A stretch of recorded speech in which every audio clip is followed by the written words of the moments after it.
So as far as the renovations are concerned, we built this current office that we're shooting from, for instance. We added 2 offices to Purcell. We painted all the walls, we added new carpeting, we kept the fireplace and the disco ball. They asked me if we should remove the disco ball and I wouldn't allow it. So we've got the fireplace and the disco ball still remaining. The disco ball still works, we use it on occasion. And we added in front of the stage, we built a wheelchair ramp and we added a kind of glass wall there. The stage area is where our varsity teams practice and play at the moment. So we have that space as kind of the varsity space and the floor space as the everyone space. And so that way our varsity teams can be playing, students can be watching them and hanging out, and they're still kind of separated but in the same space together. So for those of you who might be unfamiliar, esports is competitive gaming. There are a lot of games these days that are designed for team competition.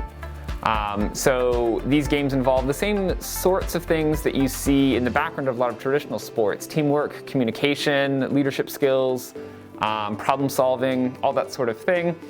They don't involve the standard sort of athleticism that you see in traditional sports, but all of our teams involve our players having to look at what's going on in-game, analyze the situation, uncover a solve to the problems that we're facing, communicate that with all of their teammates, and then effectively execute the strategy that they've come up with.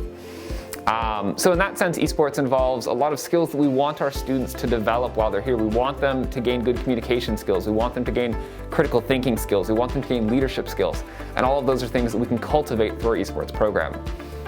Our teams compete in 5 different games currently at the varsity level: League of Legends, Overwatch, Super Smash Bros. Ultimate, Rocket League, and NBA 2K. All of those games involve teams. It involves players working together, communicating, providing each other feedback and criticism. During our practices, we do a lot of those things. We practice in blocks of 2 or 3 hours usually. And those practices will involve us doing the same sorts of things you see in athletics. You know, we do warm-ups that involve running a few different drills. We try and do some scrimmages against other universities when we can. Since we stream all of our games through our Streamlab, we can immediately pull back all of our gameplay footage and analyze it and figure out what mistakes we made and how to improve. So our practices involve a mix of sort of specific skill work, strategic analysis of past mistakes, working on new strategies as a team, and then executing those strategies, with each practice differing depending on what the team needs improvement on the most.